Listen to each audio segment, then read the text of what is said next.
o louvor, esse último que nós cantamos, grande Ele é,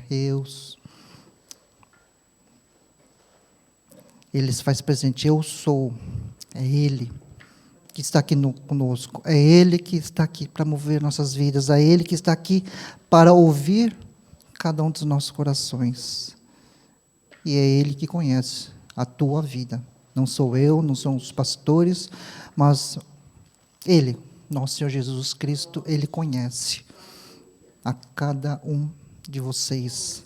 E é Ele que nós estamos aqui hoje, através dEle, por Ele, para Ele, que nós estamos aqui hoje presente, porque Ele tem algo sempre a falar conosco, Ele tem sempre algo a nos ensinar, Ele tem algo sempre a nos renovar e fazer. E nessa tarde não será diferente. Peço que os irmãos abram seus corações e ouça a voz do nosso Senhor Jesus Cristo. Amém?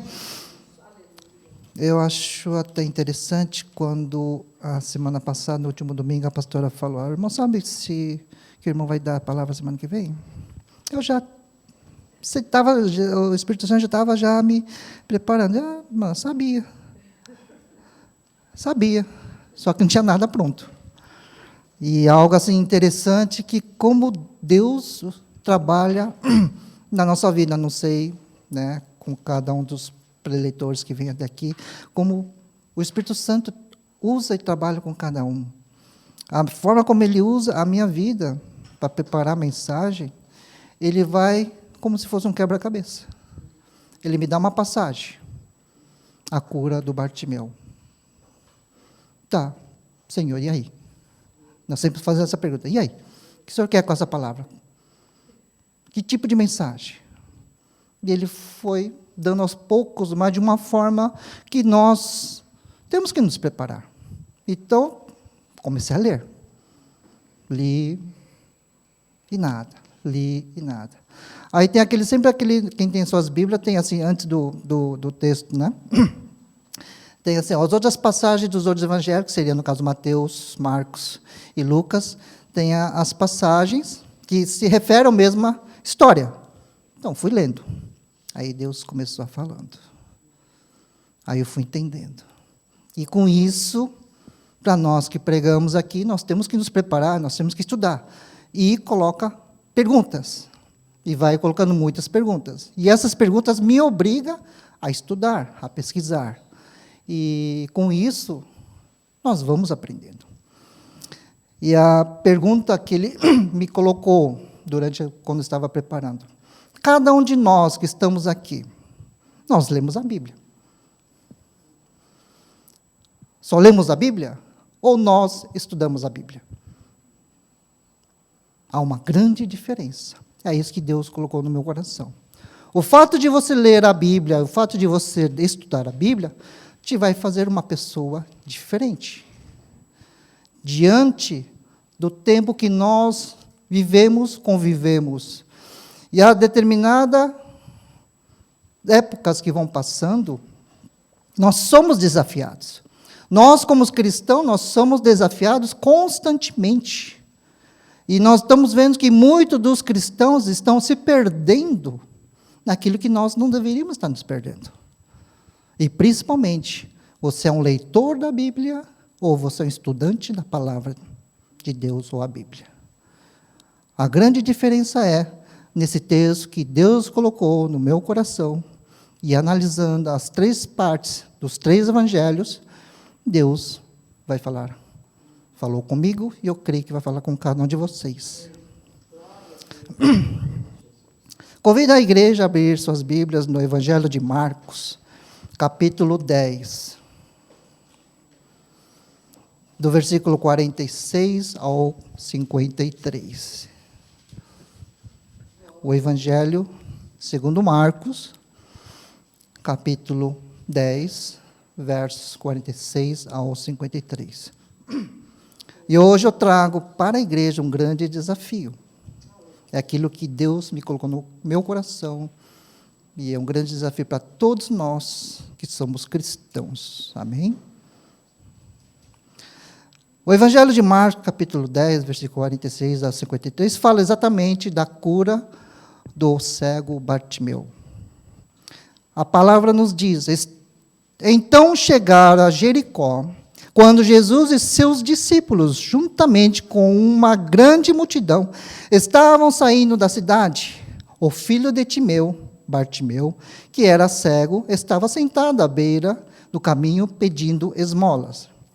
Quando ouviu que era Jesus de Nazaré, começou a gritar: Jesus, filho de Davi, tem misericórdia de mim. Muitos os repreendiam para que ficasse quieto, mas ele gritava ainda mais: Filho de Davi, tem misericórdia de mim. Jesus parou e disse: chame-no. E chamaram o cego: ânimo, levante-se, ele o está chamando. Lançando sua capa para o lado, deu um salto, pôs-se em pé, dirigiu-se a Jesus. O que você quer que eu lhe faça? Perguntou Jesus. O cego respondeu: Mestre, eu quero ver. Vá, disse Jesus, a sua fé o curou. E imediatamente ele recuperou a visão e seguia a Jesus pelo caminho. Amém? Hoje, na verdade, gostaria de pegar esse texto e fazer um breve estudo. E, como costume, quando eu dou aula para o João e para a Isa, eles sabem, eu faço muitas perguntas. Eles até às vezes falam: tio, você é chato. Não dá para ver, não dá para ouvir, mas às vezes a gente fala: esse tio é chato, faz muita pergunta. E hoje eu vou ser chato com a igreja. Por quê? Nós lemos Marcos. Convido agora a igreja a abrir em Mateus. Mateus capítulo 20, versos 29 a 34.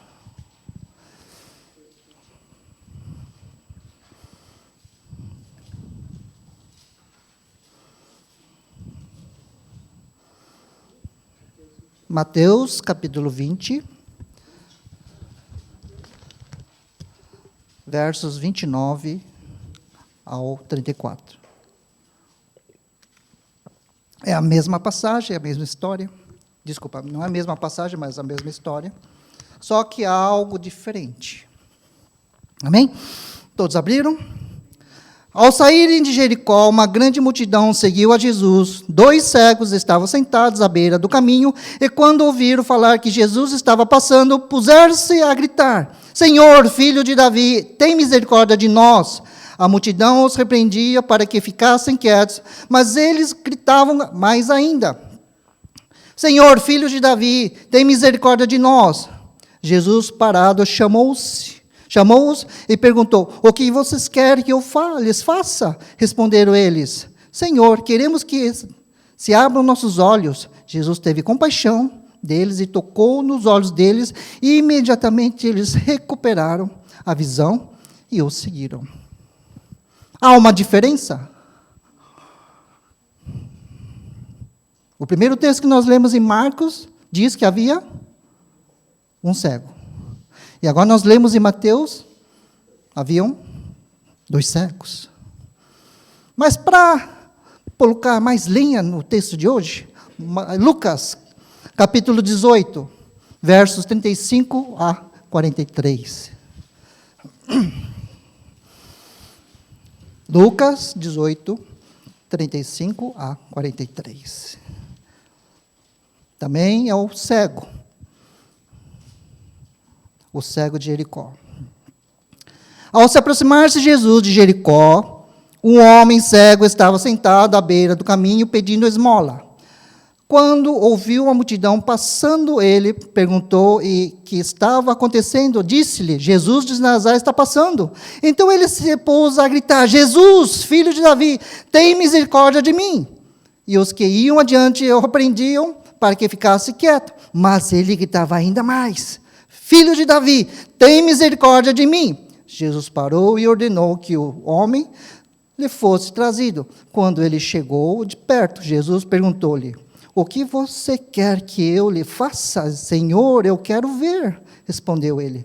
Jesus lhe disse: recupere a visão, a sua fé o curou. E imediatamente ele recuperou a visão e seguiu a Jesus, glorificando a Deus. Quando todo o povo viu isso, deu louvores a Deus. Porque eu fiz a primeira pergunta para os irmãos: você é apenas um leitor de Bíblia ou você é um estudante da Bíblia? Porque nós estamos vendo 3 textos em que está havendo o quê? Uma contradição. Um texto fala que havia 2 cegos em Mateus. Em Lucas e Marcos fala de um cego que foi curado. Você, como leitor de Bíblia, saberia responder? O sabia não de hoje? Vamos trazer a resposta. Eis a diferença de você estudar a Bíblia para ter uma resposta. Ou você é um leitor da Bíblia e vai concordar que os outros vão falar para você. O que nós mais ouvimos: a Bíblia errou. O tradutor errou. Há contradição, então não é verdade o que a Bíblia está falando. E outras coisas que nós vamos ouvir também. Mas você, sendo cristão, o que você diria? A Bíblia está errada? Nós temos ouvido, através da pastora, no dia do culto dos jovens, que a Bíblia ela não tem erros. Se a Bíblia não tem erros, então por que essa diferença entre um texto e outro da cura de um cego de Jericó? Nós lemos os 3 textos, e os 3 textos estão falando sobre o mesmo cego no caminho de Jericó. Então, os 3 textos confirmam que é a mesma pessoa. Mas por que Marcos fala 1, Lucas fala de 1 e Mateus fala de 2? Então, aonde nós temos que aprender a estudar a Bíblia? Nós não temos apenas de ser um leitor, porque se nós somos um leitor e não temos a firmeza da fé, a tua fé vai ser colocada em prova. O que seria colocado em prova? Eu creio, como nós todos cremos, que Jesus, ele foi crucificado, ele ressuscitou ao 3º dia e hoje ele vive. Essa ressurreição, até hoje, ela é questionada, ela é atacada e ela é contradizida. Porque fala que ninguém acredita nisso. E a tua fé, a minha fé, nos leva a crer que ele ressuscitou. A Bíblia diz, a Bíblia fala. Mas somente isso será o suficiente para você ter uma apologia daquilo que você crê? A tua fé te leva com firmeza de que você realmente tem a razão? Esse é o desafio que hoje o mundo nos ataca, querendo nos contrariar, porque o ceticismo deste mundo, ele vem para atacar nós como cristãos. E nós, como igreja, estamos prontos a responder, a defender, e para isso nós temos que entender. É onde eu convido a igreja a junto nós podemos entender pelo menos esse texto, porque aqui nós vamos ver muitos textos, como nos cultos jovens, a pastora traz muitas leituras, passagens que coloca desafios para nós entendermos, compreendermos, interpretá-la e também defendê-la. A Bíblia está aqui como a palavra de Deus, nós sabemos disso e nós cremos disso. E ela é viva e verdadeira, nós cremos nisso, e isso é verdade. Mas também nós temos que aprender a defender tudo que está escrito neste livro, que é a palavra verdadeira de Deus para a minha vida, para as suas vidas, para a edificação, como hoje nós temos ouvido sobre a edificação. Uma introdução hoje muito importante que eu gostei, Deus usou o irmão para dar o início daquilo que hoje Deus tem preparado para a nossa vida, como sendo edificadores, para nós construirmos. Ele foi muito bem específico em dizer, não é sobre a igreja, mas é sobre o cristianismo que nós fazemos parte, que nós somos uma dessas pedras, ou um dos tijolos, para sustentar aquilo que nós defendemos e cremos, que é a nossa fé em Cristo Jesus. E a tua fé, como anda? Esse é o grande desafio que Deus nos coloca. A Bíblia traz, como a pastora foi bem clara aquele dia, ela traz perguntas e, ao mesmo tempo, traz respostas. Compete a nós buscá-la, porque ela está aqui. E hoje nós vamos ver isso, em nome de Jesus. Primeiramente, nós vamos conhecer uma palavra que muitos conhecem, exegese. Quem conhece? Não vai falar que só os que estudam a Bíblia conhecem. Não, nós temos que conhecer. Exegese, no grego, que é uma das matérias que nós, como estudamos a Bíblia, fazemos teologia bíblica, Exegese, no grego, significa investigar, procurar, ou trazer algo em resposta. Então, primeira coisa, nós colocamos 3 textos. Desses 3 textos, há dúvida, há uma, entre aspas, vou dizer agora, uma contradição? Sim ou não? Não. Não há contradição. Mas nós, através da Bíblia, nós vamos responder a essa pergunta. Então, nós vamos começar a o quê? A estudar, a investigar, a querer conhecer dentro da Bíblia o que a Bíblia vai nos ensinar através desse grande milagre que Jesus fez naquela época sobre a vida deste homem chamado Bartimeu.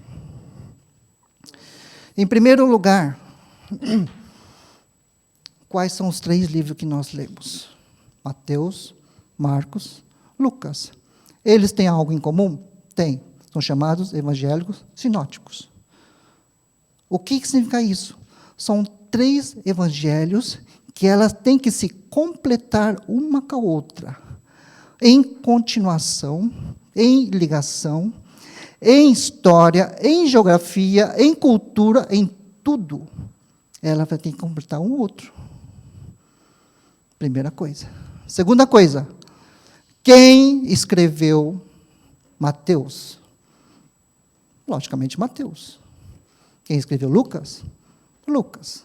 Quem escreveu Marcos? Obviamente, Marcos. Por isso que tem seus nomes como título do livro. Porém, desses 3, quem andou com Jesus? Mateus. Marcos, Lucas andou com Jesus? Não. Eles foram discípulos. Marcos, ou João Marcos, como é descrito em Atos, ele foi um dos aprendizes do apóstolo Pedro e João. E Lucas, se nós formos ver a história de Lucas, ele era pagão. Ele se converteu depois com as pregações de Paulo. Mas quando ele era pagão, nós conhecemos ele sendo um médico. Mas aí ele conhecendo Paulo, ele andou junto com Paulo, ele participou de algumas viagens missionárias de Paulo, e assim foi conhecendo o cristianismo, e ali ele conseguiu escrever 2 livros muito importantes na nossa vida, na Bíblia, que é o Evangelho de Lucas e o livro de Atos. Sendo assim, nós sabemos o que são livros sinóticos. Nós sabemos quem são os 3 autores. Sabemos que um deles andou com Jesus.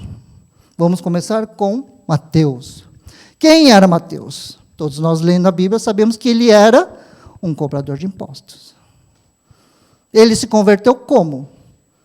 Quando Jesus chamou ele, no meio da jornada da vida dele, de deixar de ser um cobrador de impostos para ser um dos discípulos de Jesus. Então, quantos anos tinha Jesus? Quando ele começou o seu ministério, ele tinha 30 anos. Então, Mateus não nasceu junto com Jesus. Ele participou já quase nos 3 últimos anos da vida de Jesus aqui na terra, junto com Jesus. Sendo que Marcos e Lucas, eles vieram conhecer Jesus nos ensinamentos dos apóstolos e também do Paulo.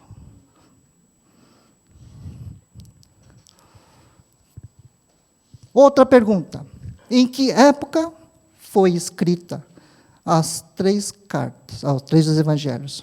Se nós formos estudar Aí nós colocamos mais ou menos a data em que cada um dos livros foi escrito. Se nós formos ver Marcos, Evangelho de Marcos, mais ou menos ele foi escrito no ano 70 a 115 depois de Cristo.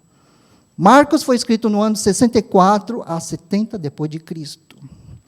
E Atos, provavelmente depois de 63 anos, que é mais ou menos faz parte junto com o Evangelho do Lucas, que foi escrito mais ou menos nessa mesma época.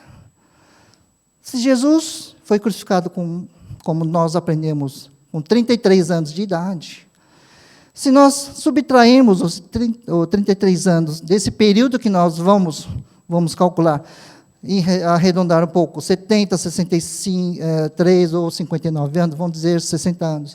Então, ele sobrou 27 anos depois que Jesus foi crucificado, foi ressuscitado, foi ressurreto e voltou ao céu. Foram mais ou menos 27 anos depois que Jesus retornou ao céu, que eles escreveram os evangelhos.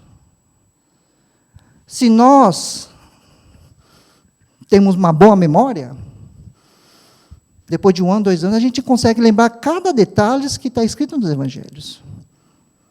Mas passaram 30 anos, quase 30 anos, 20 e poucos anos depois. Então, há detalhes que fogem. Mas isso não é desculpa de dizer que a Bíblia é falha. Não. Percebam, nos 3 evangelhos, algo em comum? Eu vou pegar só o final. Primeiro, nas 3 passagens, os cegos foram curados. Nas 3 passagens, eles levantaram e seguiram Jesus. Né? Aí nós colocamos aqui, que um deles, somente no livro de Mateus, fala que Jesus tocou nos olhos. E ele foi curado. Marcos e Lucas falam que Jesus fala, seja curado. E eles foram curados. Os 3 foram curados. Mas a detalhe, esse mínimo detalhe, quem foi aquele que viu o milagre acontecer? Mateus.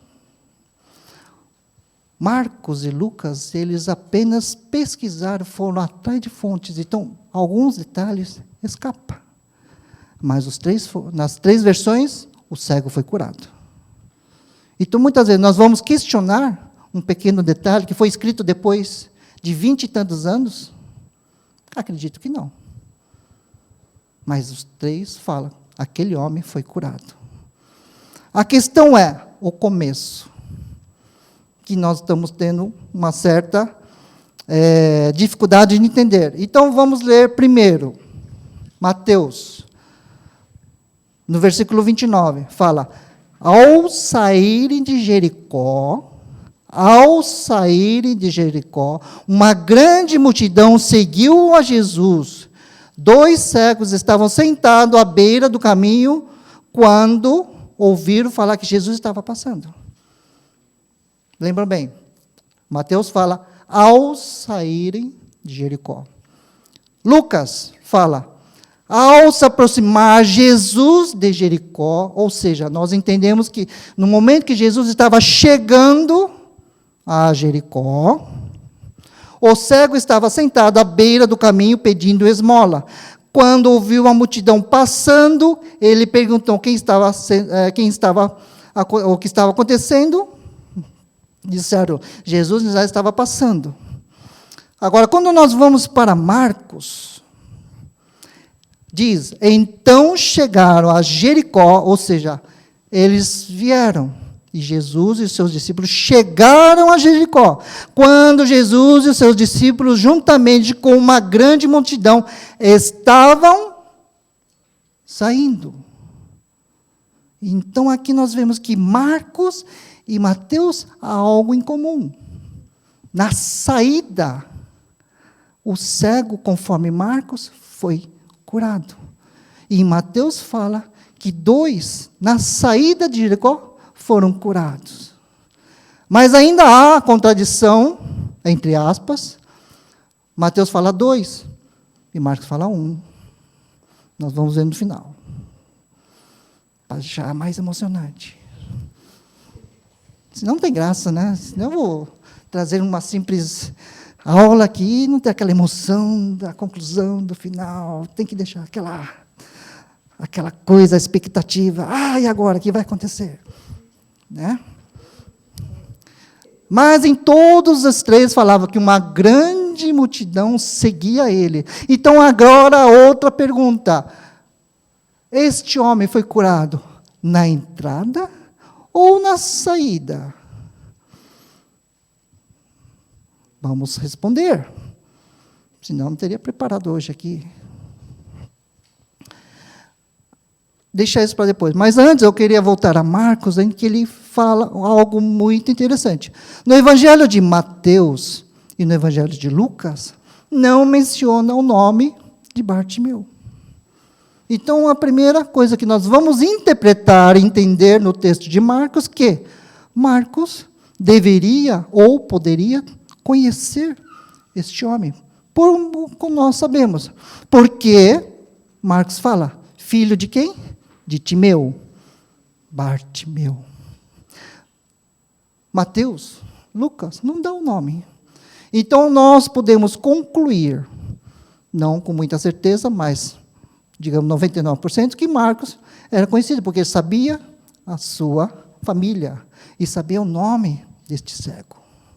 Então, é interessante ver que Marcos, apesar de ele ter escrito, ser jovem, quando ele foi atrás, investigou toda a história, mas ele conhecia aquele homem que foi curado. Provavelmente nós podemos também entender que ele deve ter encontrado com Bartimeu e ele ter contado a sua história. Provavelmente. Mas a Bíblia não traz. Mas nós podemos tirar uma resposta daqui. Amém?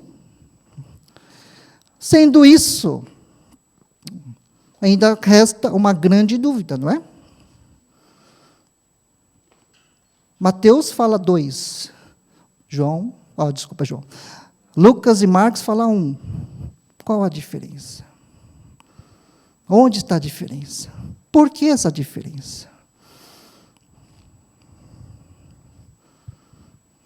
Vamos entender agora a cultura dos judeus e a geografia também do povo judeu. Nós vemos, primeiramente, nós vamos entender um pouco da história. Por que Jericó? O que tinha de importante em Jericó? O que estava acontecendo em Jericó para Jesus passar com seus discípulos e a grande multidão seguia ele? Primeiro, nós temos que entender geografia. Jericó, ela fica no meio de um caminho principal que liga norte a Jerusalém, ou seja, a região da Judéia até Jerusalém. E quando Jesus estava passando, era a época da Páscoa. Então, é um caminho que eles estavam vindo para ir para Jerusalém. Ou, se não era Páscoa, é um caminho que eles estavam indo ao templo a levar seu sacrifício, a sua oferta a Jerusalém. Mas era um caminho principal, que todos tinham que passar por Jericó.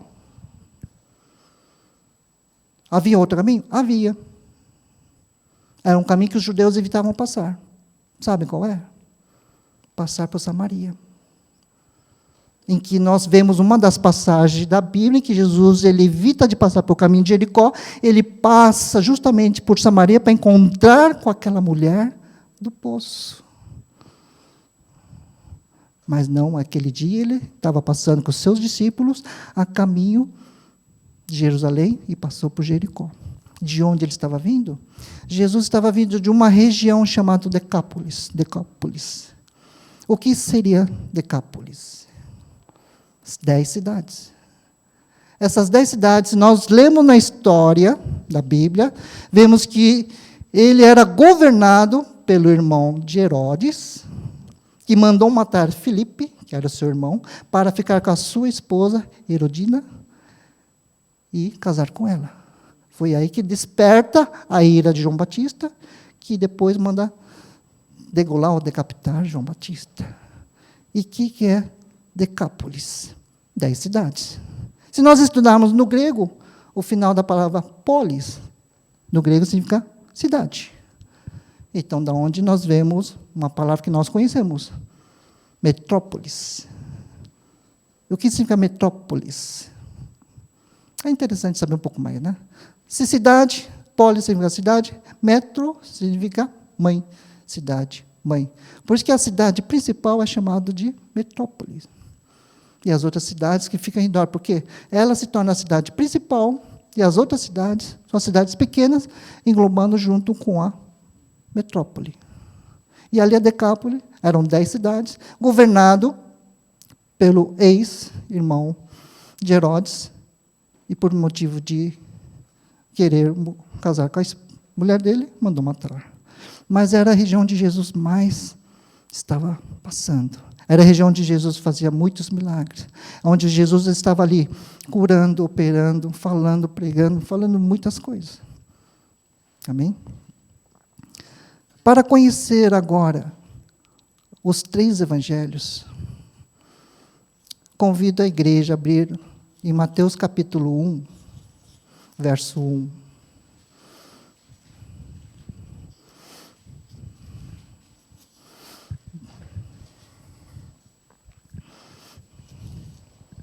Como Mateus, o livro de Mateus começa no capítulo 1, trazendo genealogia de Jesus.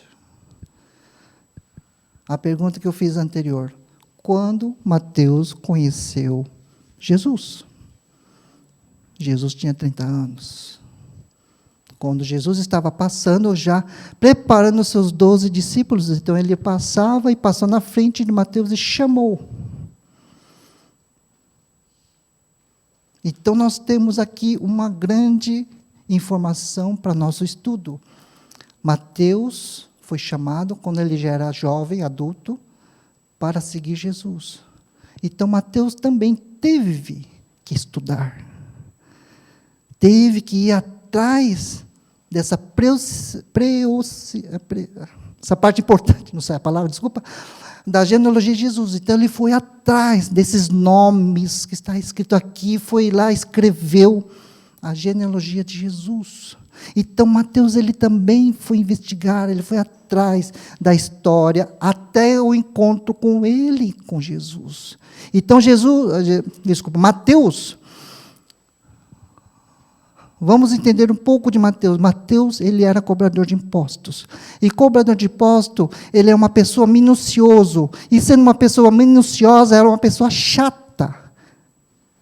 Quem conhece contador, quem mexe com contabilidade, nós somos. Eles são tão minuciosos que são até chatos. Se está faltando um item no cálculo dele, ele vai procurar até achar onde ele errou. Enquanto ele não acha, ele não para. Mateus era assim. E ele era perfeito, perfeccionista. Então, os detalhes que nós temos no livro de Mateus, ele é mais do que confiável. Então, Mateus errou a escrever que eram 2 cegos. Não. Então, nós temos que ver o quê? Que no livro de Mateus, ele conta detalhes aqui, e ele vai atrás do nascimento de Jesus, a visita dos magos, que é uma parte que nós não encontramos nos outros evangelhos, né, dos 6 magos, depois os pastores, nós vemos tudo isso registrado no livro de Mateus. Mas quando nós abrimos o livro de Lucas, capítulo 1, nós vamos dizer, o livro de Lucas, ele inicia com o quê?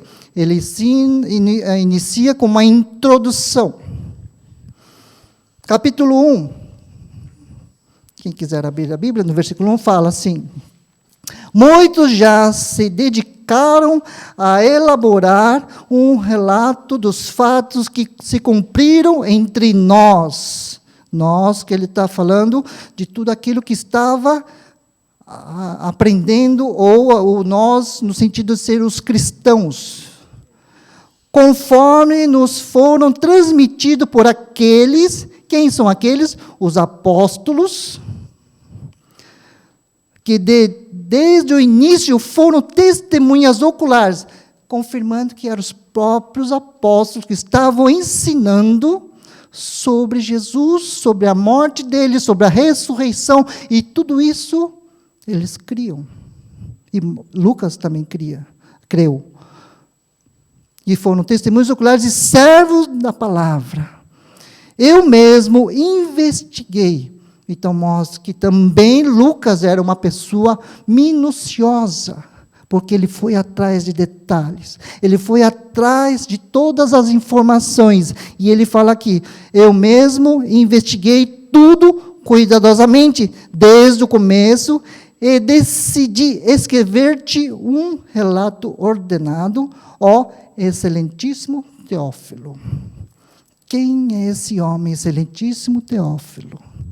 Se nós vemos no livro de Atos, Teófilo foi aquele que foi o mentor de Lucas, foi aquele que foi o mestre que ensinou tudo sobre o cristianismo, sobre a vida de Jesus, sobre aquilo dos milagres que aconteceu.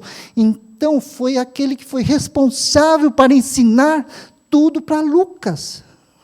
E aqui nos fala, no capítulo 1, no início, que ele era minucioso. E teve um grande mentor, aquele que foi um grande professor para ele. Então, primeiro, ele escreveu tudo. Inclui o Evangelho de Lucas e o livro de Atos. Ele escreveu tudo isso e entregou para o seu mentor, que é o Teófilo.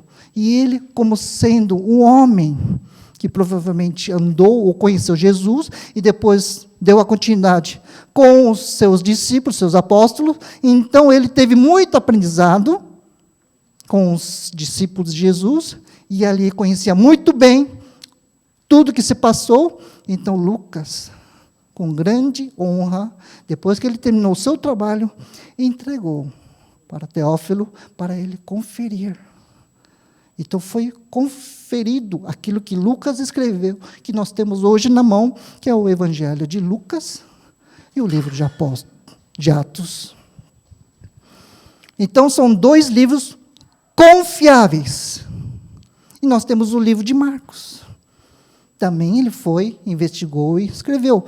Se nós abrirmos o livro de Marcos, ele já começa a história diferente, né?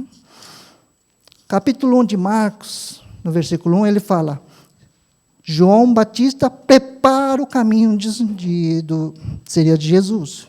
Então, ele já começa, não no nascimento,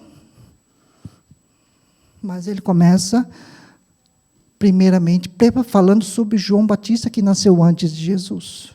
Aquele que foi prepulsor, aquele que abriu os caminhos para a vinda de Jesus, que apresentou Jesus, que batizou Jesus.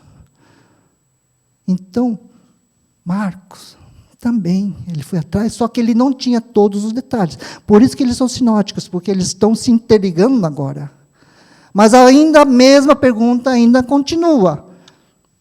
Tanto Marcos, quanto Lucas, quanto Mateus, são 3 livros confiáveis. Mas aonde que está tendo essa grande diferença? Aí que nós temos que entrar agora na cultura do povo judeu.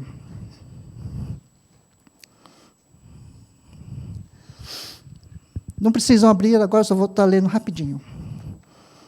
Em Êxodos, capítulo 12, versículo 37, fala, os israelitas foram de Ramassés até Sucote, e havia cerca de 600.000 homens a pé, além de mulheres e crianças.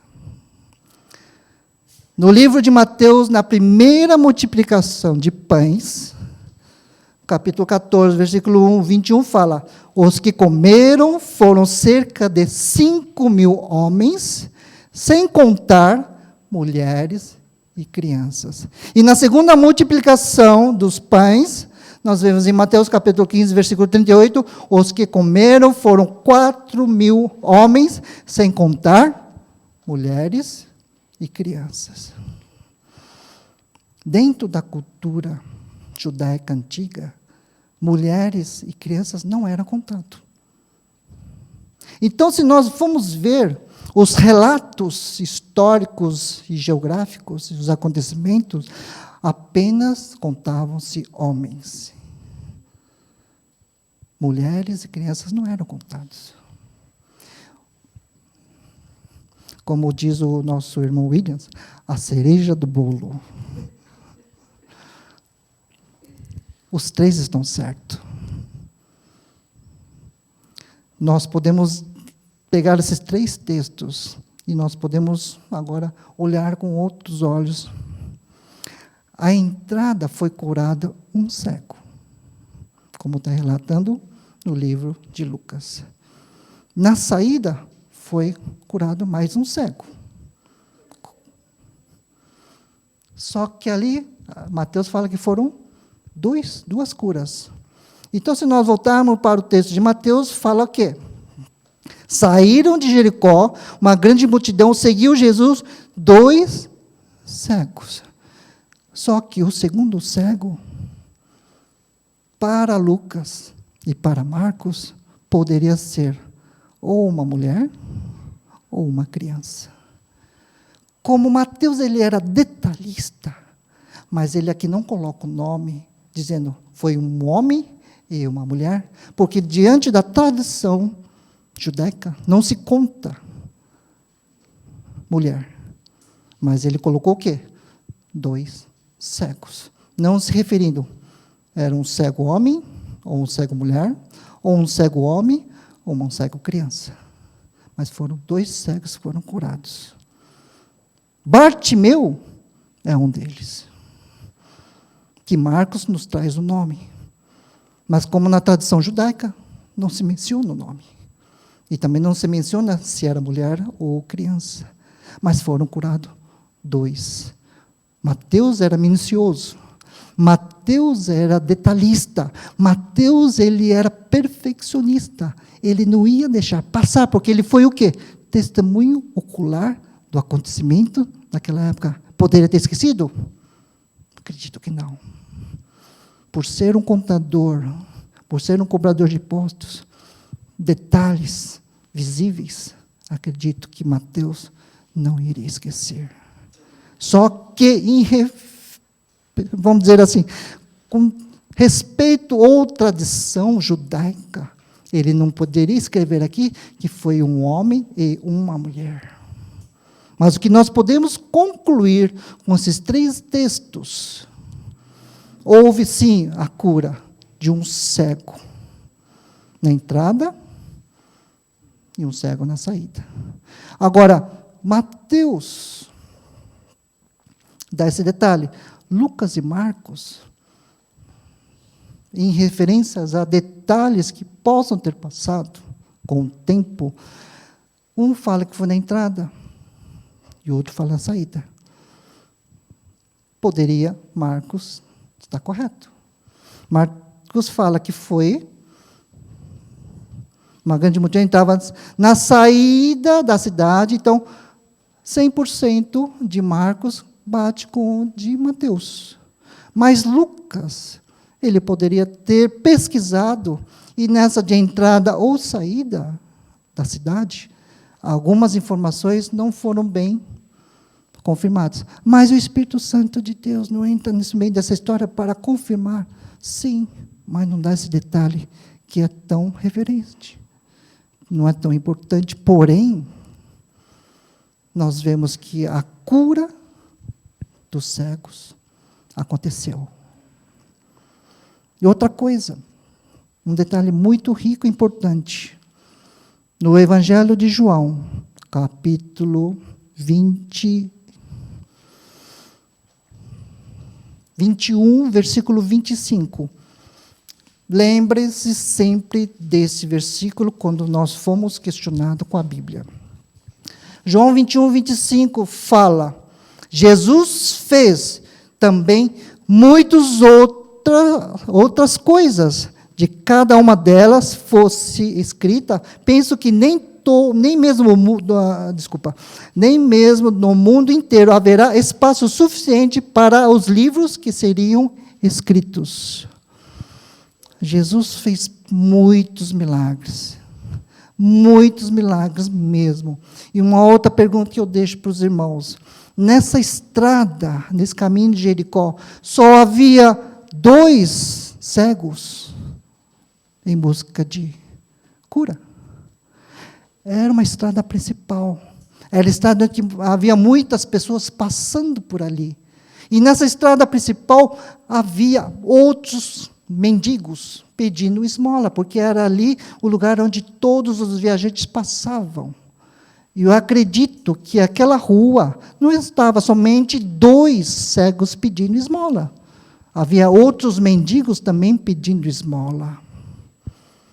Mas a grande diferença que nesta passagem nos ensina e leva para nós também hoje é o que esse texto ensina para nós.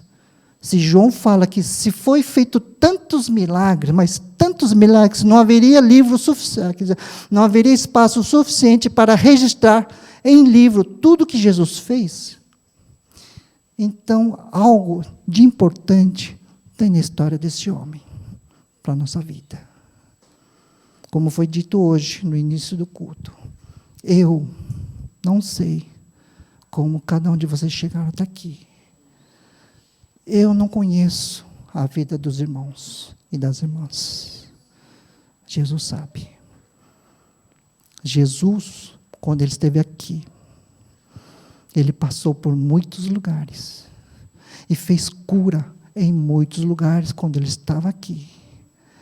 Quando Jesus foi crucificado, mas ele ressuscitou ao 3º dia, ele está vivo. E ele vive. Hoje ele não está aqui pessoalmente, fisicamente, para fazer um milagre na sua vida. Mas ele, em espírito, está aqui hoje para realizar um milagre na sua vida. O que esse texto traz para nós? Este cego, Bartimeu, quando ouviu falar que Jesus estava passando, ele não ficou calado.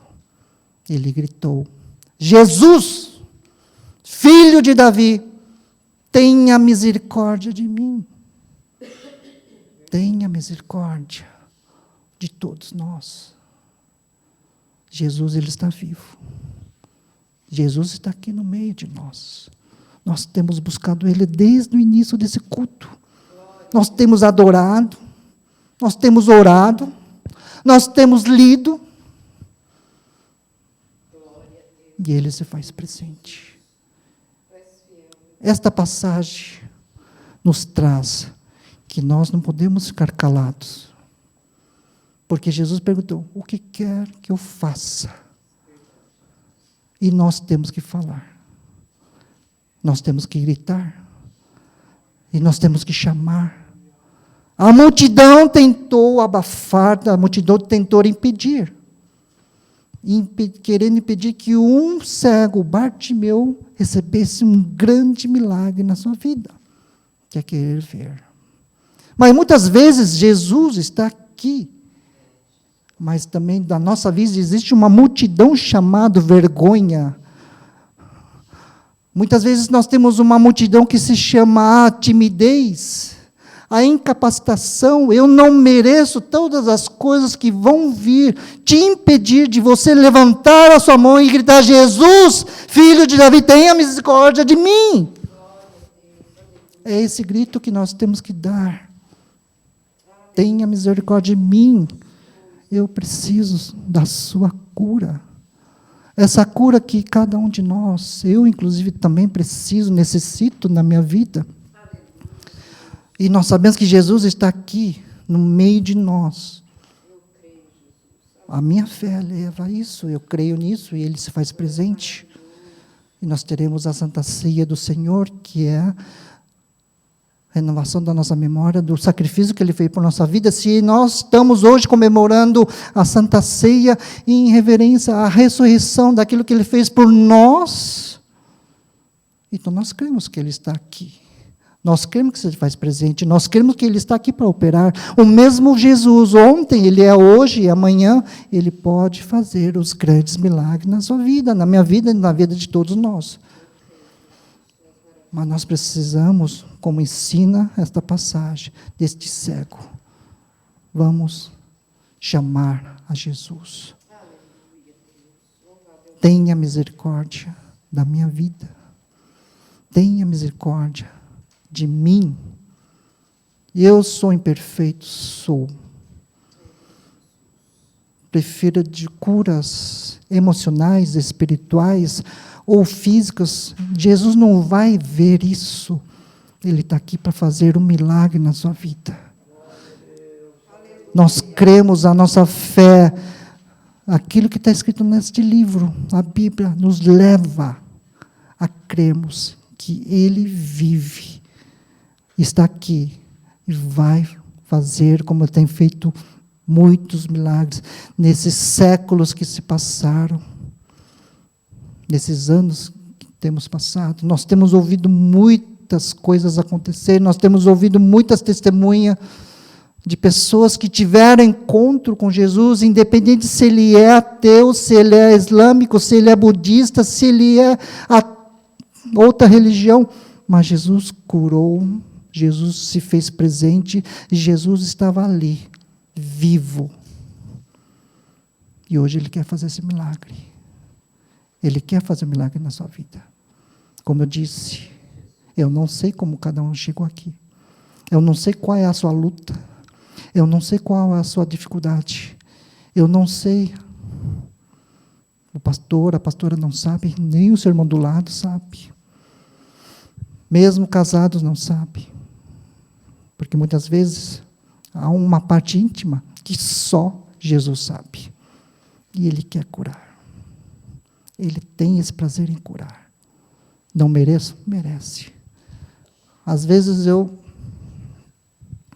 escuto orações: Senhor, eu não mereço a Tua cura. Senhor, eu não mereço a Tua salvação. Senhor, e começa aquela, como que fala isso? Síndrome da rejeição, uma coisa assim, que começa a se diminuir. Se nós olharmos para a cruz, Ele morreu por todos, então você merece, eu mereço, porque se nós não merecêssemos disso, Ele não teria feito tudo isso naquela cruz por nós. Nós merecemos. Por que nós merecemos? Porque Jesus não quer ninguém ir para o inferno. Ele quer a salvação de todos. E isso é aquilo que os 3 livros falam, a misericórdia do Senhor, porque nas 3 versões fala: tenha misericórdia de mim, e Ele tem a misericórdia por cada um de vocês. Agora, a pergunta que eu fiz no começo: e a sua fé? O que te leva a crer que Ele pode te curar? Ou Ele é só apenas uma parte da sua leitura bíblica, do conhecimento que você tem sobre o livro da Bíblia? Ou você tem a vivência, conhecendo, estudando este livro maravilhoso, e este livro te traz a presença dEle na minha vida e na sua vida? Como que você tem lido a Bíblia? Leia com o Espírito Santo. Leia na presença do Espírito Santo. Mesmo lendo a Bíblia, na sua leitura você pode ser curado. Porque o Espírito Santo se faz presente. Neste momento, ou no seu momento particular, ou na sua casa, onde você estiver. Não precisa ser na igreja. É você, a sua fé. Como diz aqui, a tua fé o curou. Vamos colocar de pé. Glória a Jesus,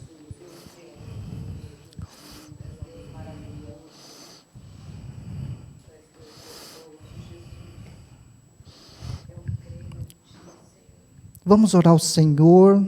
Não olhe para o irmão, a irmã do seu lado. Olhe somente para Cristo agora. Coloque, neste momento, aquilo que você quer ser curado hoje. Não precisa dizer, porque aqui na Bíblia nós vemos fisicamente, Jesus pergunta: o que quer que eu faça? Mas agora em espírito, o Espírito Santo do Senhor está agora no meio de nós, e em particular agora Ele te pergunta no seu íntimo: o que quer que eu faça? Então você diga em espírito: o Espírito Santo do Senhor, aquilo que você quer ser curado. Estenda a mão para o Senhor e peça, neste momento, Pode ser coisa pequena, Deus não vê nada de pequeno, Ele quer ver Ele atuando na tua vida. Para Deus não há nada difícil. Nós cremos num Deus do impossível. Ele realizará tudo isso na minha e na sua vida. Somente creia. A tua fé agora vai ser levada e a cura vai ser alcançada em nome de Jesus. Amém? Nosso querido Deus, poderoso Altíssimo Pai, nós sabemos que a tua presença hoje, ela se faz aqui, a tua presença santa, viva e verdadeira, operando aqui no meio da tua igreja, no meio de cada um que está aqui hoje, Senhor. Desde o início do culto, nós temos exaltado, engrandecido a tua presença, o teu nome, e hoje, Senhor, não é um outro culto qualquer, hoje é um culto ao Senhor, é um culto que nós hoje nos colocamos na tua presença, exaltando cada vez mais o Senhor, aqui neste local, aqui nas nossas vidas, Senhor, que o Senhor hoje está aqui operando, está aqui tocando, e está aqui ouvindo a cada coração, Senhor. Eu não conheço os meus irmãos e minhas irmãs, Senhor, mas eu conheço e creio que o Senhor, que é grande, conhece. Tu és Deus, Tu és aquele que operou, é aquele que está operando e irá operar na tua igreja, na cada vida, Senhor. Eu te peço agora, em nome do Senhor Jesus, ouça, Senhor, o coração de cada um dos meus irmãos. Senhor, traga este milagre aqui, em nome de Jesus, Senhor. Mostre a tua misericórdia nas nossas vidas. Mostre, Senhor, o teu poder, tua grandeza, porque aqui nós temos louvado, Senhor. Grande és tu, grande eu sou, o Senhor é grande aqui no meio de nós, está aqui operando, em nome de Jesus, Senhor. Deus, o Senhor conhece as nossas fraquezas, as nossas necessidades, as nossas debilidades, as nossas doenças, a nossa incapacidade. Mas aqui hoje, Senhor, em nome de Jesus, estenda a tua mão, toque em cada um, Senhor, e com a tua misericórdia, me está curando, em nome de Jesus. Nós queremos estar aqui, engrandecendo, testemunhando, falando, ó Deus, de grandes maravilhas, de grandes milagres, pequenos milagres, ou um milagre que aconteça, que está acontecendo nesta igreja, Senhor. Direcione, Senhor, em cada um, para que o teu nome seja agradecido, em nome de Jesus, que o Senhor opera agora em nome de Jesus, que o Senhor cura agora em nome de Jesus, que o Senhor trabalhe agora em nome de Jesus, que o Senhor esteja agora tocando em cada vida em nome de Jesus, para que o Senhor aqui hoje venha estar trazendo alegria nos nossos corações, que nós possamos estar sentindo esta alegria na nossa vida, no nosso coração, e possamos estar hoje voltando, Senhor, para as nossas casas, sabendo que o Senhor operou na tua igreja. Obrigado, Deus, por mais esse momento, pela tua palavra, pelo teu ensinamento. Nós te agradecemos, ó Deus, em nome de Jesus. Amém, Senhor. Amém. Os irmãos podem tomar assento.